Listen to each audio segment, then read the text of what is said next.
പ്രിയമുള്ളവരെ, T V ചന്ദ്രൻ സിനിമകൾ, രാഷ്ട്രീയം, സംസ്കാരം എന്നുള്ളതാണ് നമ്മളിവിടെ ഇന്ന് ചർച്ച ചെയ്യുന്ന വിഷയം.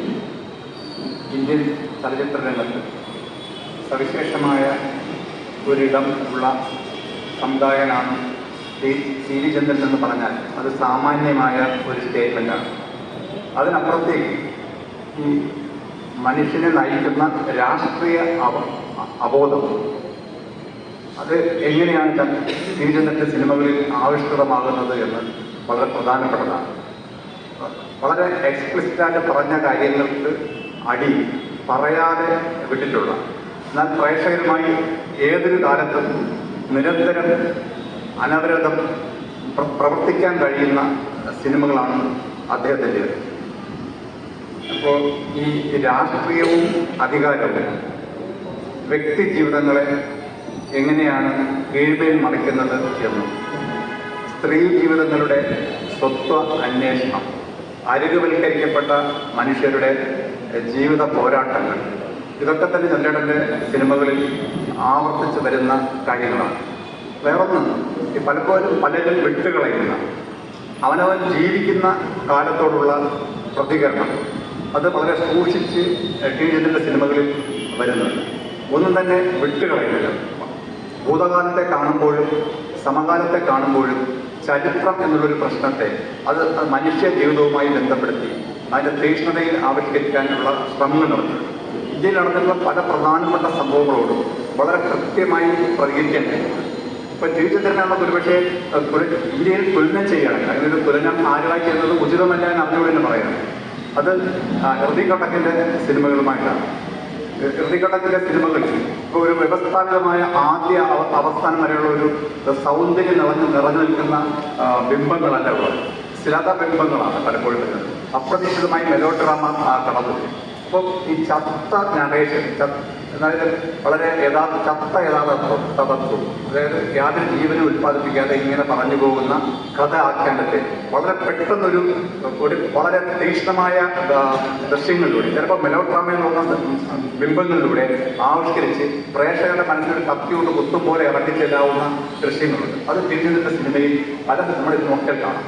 പലപ്പോഴും ചിലപ്പോൾ അമച്വറിസ്റ്റിക് എന്ന് ആളുകൾ പല കാലത്തും വിമർശകർ പറഞ്ഞിട്ടുള്ള ആ കാര്യങ്ങൾ വളരെ ബോധപൂർവ്വം ഈ നിരന്തരമായ ഒരു കാഴ്ചയെ ശല്യപ്പെടുത്തിക്കൊണ്ട് ചില യാഥാർത്ഥ്യങ്ങൾ നമ്മുടെ ഉള്ളിൽ വരികയാണ്. നിരന്തരം ഈ കാണുന്ന ആളെ സുഖിപ്പിച്ചു വിടുന്നതല്ല സിനിമ എന്നുള്ള കാര്യം നമുക്കറിയാം.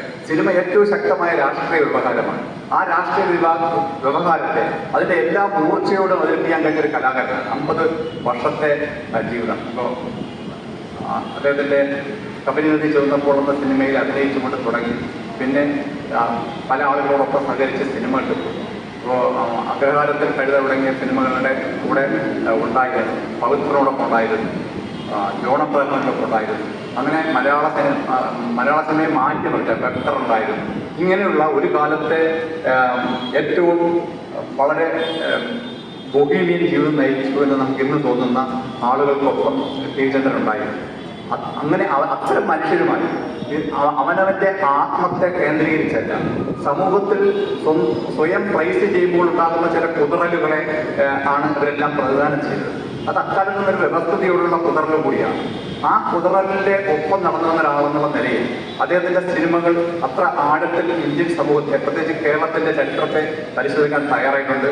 ഇനിയും ഇപ്പോൾ ഒരു ഏറ്റവും ഊർജ്ജസ്വലനായ ഒരു മനുഷ്യനെന്ന നിലയിൽ ഈ 50 വർഷത്തെ സിനിമാ ജീവിതമൊന്നും ഒരു വലിയ കാര്യമല്ല. ഇനിയും ചെയ്യാനുള്ള സന്നദ്ധത, വളരെ ലാഘവത്തോടുകൂടി ജീവിതത്തെ കാണാൻ, ആരുടെ മുഖത്ത് നോക്കി വേണമെങ്കിൽ ചീത്ത വിളിക്കാനുള്ള ഒരു ആർജവം, പലപ്പോഴും അത് പ്രധാനപ്പെട്ട ഒരു കാര്യമാണ്. ചീത്ത വിളിക്കുക എന്ന് പറഞ്ഞാൽ അത്ര മോശം കാര്യമല്ല. അതിപ്പോൾ ഈ എന്താണ് നമ്മൾ ആകാശഗോളങ്ങൾ അതിൻ്റെ ഊർജ്ജങ്ങളെല്ലാം പിടിച്ചെടുക്കുന്നതായിട്ട് മാറുള്ളൂ ചില ഘട്ടങ്ങളിൽ. വളരെ തീക്ഷ്ണമായി, അത്തരത്തിൽ വളരെ തീക്ഷ്ണമായി ചില കാര്യങ്ങൾ പറയാനുള്ള ശേഷി ഒരു മനുഷ്യർക്ക് മുഖത്ത് നോക്കി ചീത്ത വിളിക്കാൻ കഴിയുന്നത് അത്ര മോശം കാര്യമായിട്ട് ഞാൻ കരുതുന്നില്ല.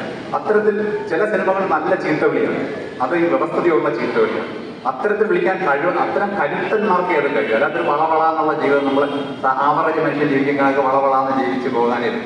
അത്തരത്തിൽ മലയാള സിനിമയുടെ, ഇന്ത്യൻ സിനിമയുടെ ഏറ്റവും കരുത്തനായ മനുഷ്യൻ്റെ സിനിമകളുടെ ഭൂമികകളിലൂടെ നമ്മളൊന്ന് ചെറിയ സഞ്ചാരം നടന്നത്.